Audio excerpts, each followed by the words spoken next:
A protest for peace turns violent. We're following the aftermath of that demonstration that happened outside of the Democratic National Committee's headquarters. Close to 200 protesters and U.S. Capitol Police officers clashed after their calls for a ceasefire in Gaza turned violent. Glad you're with us for WSA 9 News at 4. I'm Adam Longo. And I'm Simone D'Alba. Delia Gonsalves is live outside of the DNC this afternoon. And Delia, outside of a small confrontation earlier today, it's been pretty peaceful.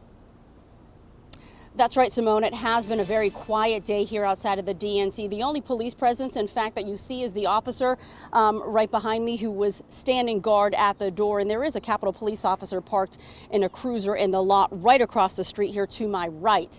However, everything else, it's kind of business as usual. Very quiet in this Capitol Hill neighborhood, though.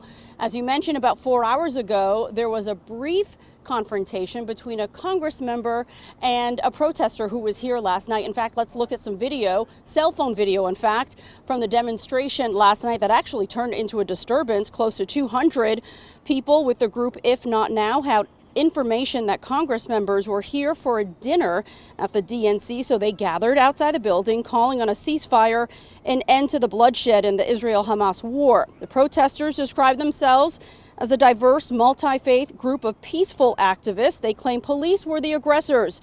But that's not what we're hearing from Capitol Police today, who say 6 of their officers were hurt. And they say protesters moved dumpsters in front of doors, refused to leave the DNC, and pepper sprayed their officers. Let's take a listen at one of the protesters who returned to the DNC this afternoon and confronted California Congressman Brad Sherman.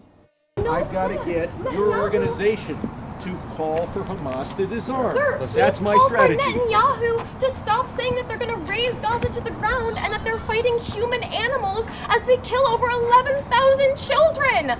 Why won't you call on Netanyahu to say that? That's what's driving this right now.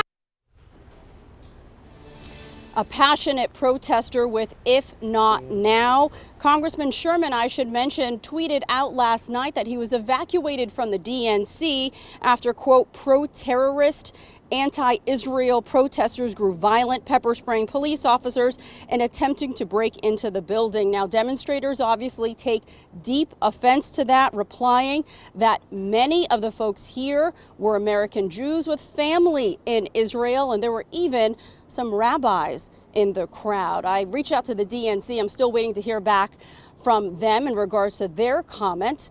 Coming up at 6, let's talk to some neighbors in the area, folks who saw this violence unfold, and lots of them thinking of January 6th.